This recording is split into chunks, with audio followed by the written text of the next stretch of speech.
warahmatullahi wabarakatuh. Perkenalkan, nama saya Thomas Ahmad Arafi. Saya berasal dari Fakultas Keguruan dan Ilmu Pendidikan, Program Studi Pendidikan Bahasa dan Sastra Indonesia. Pertama-tama, saya berterima kasih kepada Bu Dana Rina SPDN, Bu PhD, dan juga Bu Hadidatul Nusra SPMPD. Saya di sini akan menjelaskan perbandingan forum ilmiah yang terdiri dari diskusi panel, seminar, konferensi, simposium, kolokium, dan juga debat. Dan setelahnya saya akan juga memberikan rancangan kegiatan ilmiah. Lalu langsung saja, yang pertama yaitu diskusi panel. Diskusi panel adalah forum diskusi yang menghadirkan beberapa panelis atau pakar untuk membahas suatu topik di hadapan audiens, yang dimana tujuannya itu agar peserta atau pendengar memperoleh gambaran yang lebih jelas serta memperdalam pemahaman yang terhadap isu yang dibicarakan. Lalu selanjutnya ada seminar, yang dimana itu adalah merupakan kegiatan ilmiah yang membahas suatu topik atau hasil penelitian melalui pemaparan dari pemateri yang kemudian dilanjutkan dengan sesi tanya jawab ataupun diskusi. Lalu selanjutnya yaitu ada tujuan utama dari seminar, yang dimana menyebarluaskan pengetahuan serta memperdalam pemahaman peserta terhadap suatu bidang kajian. Lalu yang selanjutnya itu adalah konferensi yang artinya yaitu kegiatan yang mempertemukan para peneliti, akademisi, serta praktisi dalam suatu forum untuk berbagi hasil penelitian terbaru, bertukar gagasan, dan memperluas hubungan yang profesional.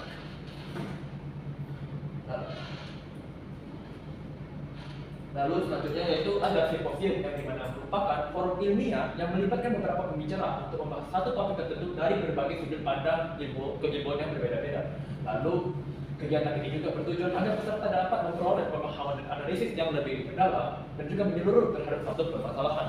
Lalu selanjutnya itu ada kolokium, yang merupakan seminar atau forum ilmiah yang diselenggarakan oleh program studi sebagai bagian dari tahapan penyusunan tingkat akhir, yang tujuannya itu untuk menilai kesiapan serta pemahaman mahasiswa terhadap penelitian yang sedang mereka kerjakan.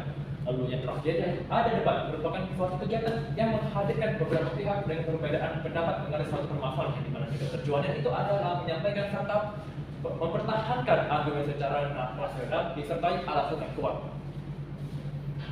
Lalu jumlah dan karakteristik dari peserta panelis yang 3-6 orang yang dianggap menjadi keahlian yang berkaitan dengan topik yang sedang dibahas. Lalu satu yang yaitu moderator, memandu, satu orang yang bertugas memandu dan mengatur jalan diskusi panel. Lalu selanjutnya ada penulis yang bertugas dan mencatat pokok-pokok atau inti pendapat. Yaitu selanjutnya ada audiens yang jumlah itu menyesuaikan dengan acara yang diselenggarakan. Lalu ada seminar, pembicara itu sampai 1 dan sampai 2 orang yang memiliki keahlian atau pengalaman mendalam pada bidang tertentu. Lalu ada penulis, 1 orang yang bertugas mencatat pokok-pokok.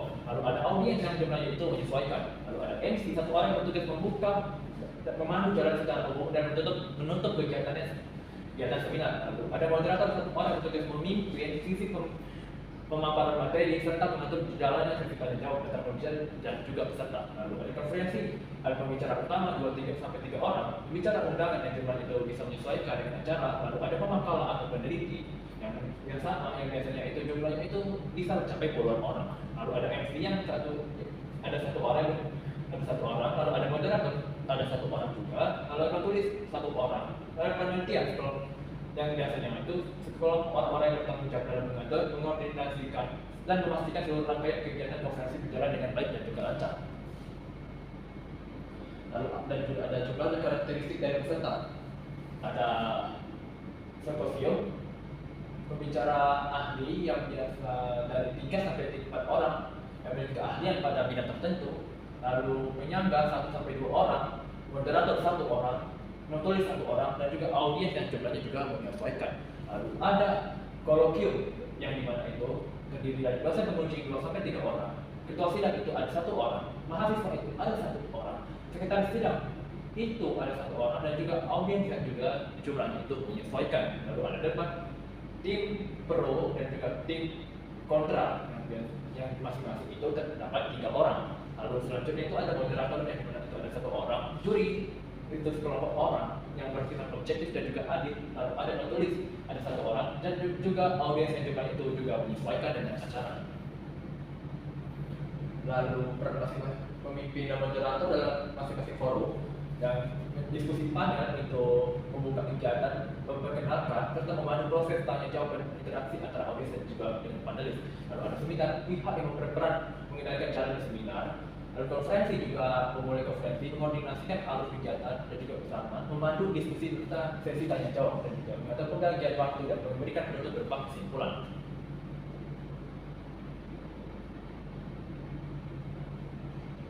Lalu simposium itu sama membuka dan menutup acara, atau memperkenalkan pembicara dan juga mengatur cara bercerita. Lalu kolokio berperan dalam membuka dan mengakhiri kegiatan dan juga debat. Pihaknya berperan mengendalikan jalannya debat termasuk mengadakan pembahasan sesuai topik serta mengatur penggunaan waktu.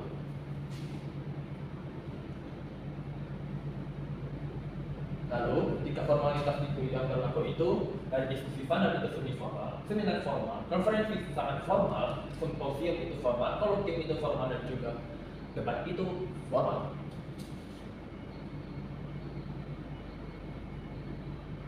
Lalu hasil atau keluar yang diharapkan dari forum tersebut, yang pertama itu diskusi panel yang dimana peserta itu memperoleh pemahaman terhadap beragam sudut pandang pada topik yang sedang dibahas. Lalu seminar melalui kegiatan ini, peserta juga dapat mendapatkan tambahan wawasan serta pengetahuan baru yang kemudian dikomunikasikan dan diterbitkan dalam prosedur. Lalu ada selanjutnya itu konferensi yang diharapkan menghasilkan kesepahaman besar yang kemudian dikomunikasikan dalam bentuk prosedur serta rekomendasi ilmiah.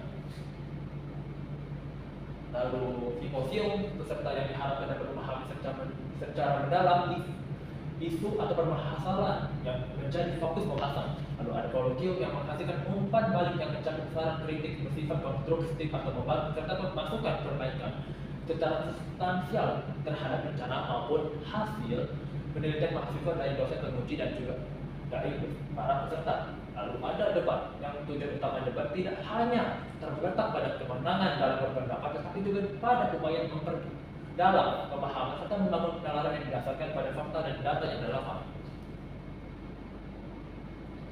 Lalu saya akan melanjutkan bagian yang kedua, yaitu perancangan kegiatan ilmiah. Saya memilih simposium. Kenapa?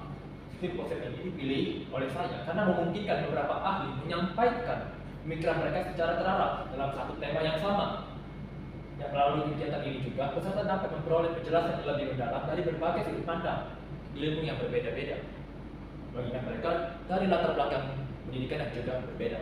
Lalu sekaligus memahami keterkaitan antar gagasan yang disampaikan sehingga wawasan tentang pemanfaatan artificial intelligence dalam pendidikan tinggi menjadi lebih utuh dan juga jelas. Lalu durasinya itu 6-7 jam. Rangkaian kegiatan itu dari pembukaan 30 menit, sesi utama itu 90 menit, sesi simposium inti dari 3 sesi panel, sesi 1 itu 60 menit, sesi 2 itu selama 60 menit, dan juga sesi 3 itu yang juga 60 menit. Lalu ada 4 diskusi panel dan juga tanya jawab yang terjadi selama 60 menit. Lalu ada 5 itu penutup yang terjadi selama 30 menit. Lalu juga total pembicara itu 1 pembicara utama. Karena pembicara sesi yang berjumlah itu 7 orang pembicara. Dan juga saya akan menjelaskan potensi tantangan dan juga cara mengatasinya. Yang pertama itu kurangnya peserta tentang AI. Mereka itu tidak tahu apa-apa tentang AI. Solusinya itu apa? Menyediakan materi pengantar sebelum acara. Lalu pilih pembicara yang mampu menjelaskan secara aplikatif dan mudah dipahami. Lalu yang kedua yaitu topik terlalu teknis, seimbangkan antara teori dan praktik. Lalu gunakan contoh nyata di dalam pendidikan.